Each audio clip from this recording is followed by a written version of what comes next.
রাজনীতির মাঠে সবসময় ব্যাট হাতে করে স্ট্যাম্পে দাঁড়িয়ে প্রত্যেক নেতা নেত্রী যে কোনো ওভারে ফুলটস দিলেই ওভার বাউন্ডারির ঝুঁকি থাকবেই। মঙ্গলবার ব্যাপারটা তাই দেখা গেল।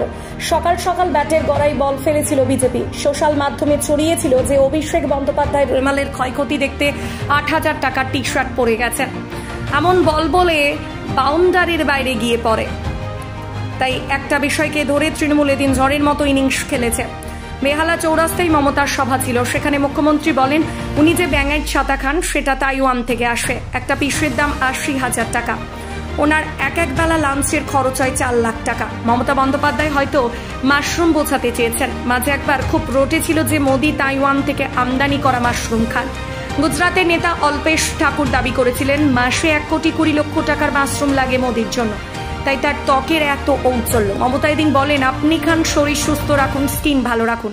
এটা নিয়ে আমি কিছু বলবো না, কারণ আপনার সেই অধিকার রয়েছে। কিন্তু আপনি আমাদের গায়ে হাত দিলে তো বলবই, কেউ ভেজ খেতে পারে, কেউ নন ভেজ খেতে পারে, মাছে ভাতে ভাঙালি। আপনি তাদের খাবারও নিয়ন্ত্রণ করতে চাইলে আমি তো চুপ করে থাকবো না। মোদিকে কটাক্ষ করে মমতা এও বলে হ্যালো মিস্টার চার্লি, আপনার মতো বাকিরাও কি শুধু খাবেন বার্লি?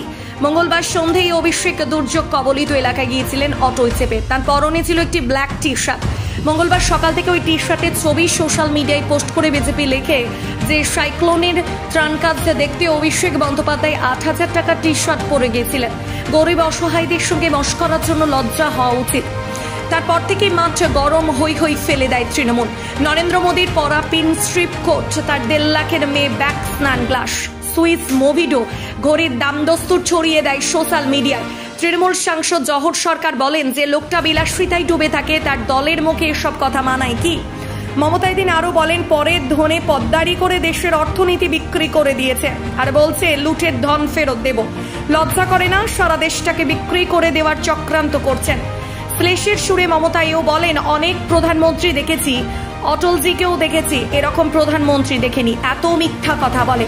রবীন্দ্রনাথ ঠাকুর বেঁচে থাকলে নতুন করে বাঁধ ভেঙে দাও গানটা লিখত।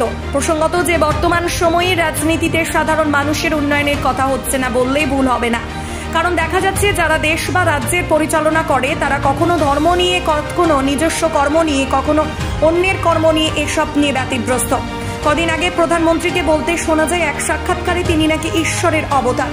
আমি বুঝতে পেরেছি পরমাত্মা আমায় পাঠিয়েছেন। বিরোধীরা আক্রমণ তো করেছে, কিন্তু রাজনীতিবিদদের একাংশ প্রশ্ন এ ধরনের মন্তব্য করে সাধারণ মানুষের কি উন্নয়ন হবে?